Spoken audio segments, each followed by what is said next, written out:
do you guys have any idea how big the Olive Garden is? Like, what do you think their revenues are? The Olive Garden's revenues? 10 million. 4 billion. $4 billion. All right. I don't even think the people that work at Olive Garden understand how they're this successful. That's why when you walk into an Olive Garden, the hostess is always like, "Oh, hi. She's sort of surprised to see you." All right. Like, my favorite airline is Spirit Airlines. Because the audacity of these people to name themselves after the thing that they seek to destroy in you is just amazing.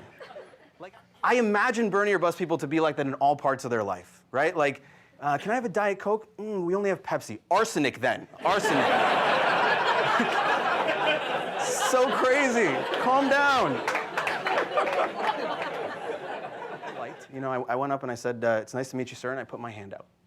Now, I don't know if you know this, Donald Trump is a bit of a germaphobe. So I put my hand out, and he went, "Nice to meet you." And I got confused in that moment, and I took my hand, and I just...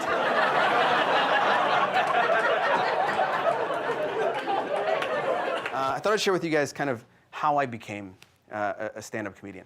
So I was in business school. I went to McKinsey. I was there for 5 years. And then at about the 5-year mark, it was 2008, 2009, and the bottom was falling out of the economy, right? And I went from a rating of very strong, which is like McKinsey's second highest rating level, to counsel to leave in a 6-month period. The fastest I think maybe anyone has ever basically gotten fired from McKinsey. I thought I was going to be a partner at the firm, and it didn't happen. Okay, that happens. About 6 months after that, my wife, who had always been kind of my counterpart, right? Like, I was the Yale guy, she was the Harvard Business School girl, I was the McKinsey guy, she was the Goldman Sachs girl.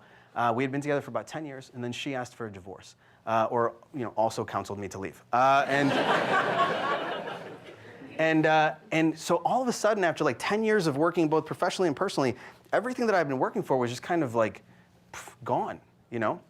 And for the first 7 days after she left, I was just on like an endless cycle of sleeping, drinking, and crying to Michael Bublé songs. But then on the 8th day, I saw an open mic at a place called the Edge Comedy Club in Chicago.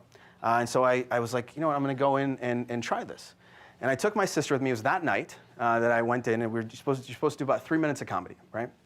And I took my sister with me, and she asked me, like, when we got there, she's like, "So, do you know what you're going to talk about up there? Did you write anything?" I was like, "No, I didn't really write anything." And she's like, "So how are you going to do this?" I was like, "Serena, I spent 5 years at McKinsey & Company. If there's anything I know how to do, it's talk when I have nothing to say, all right? That's my sweet spot, baby, all right?"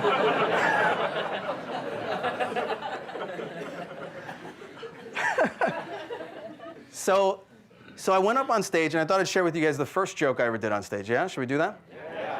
Yeah. So I went up, and I said, so I'm going through a divorce. I'm a little young to be going through a divorce. None of my friends have been there yet, so they're asking me, Anish, what's it like to be a divorcee? And honestly, it's not that bad being a divorcee.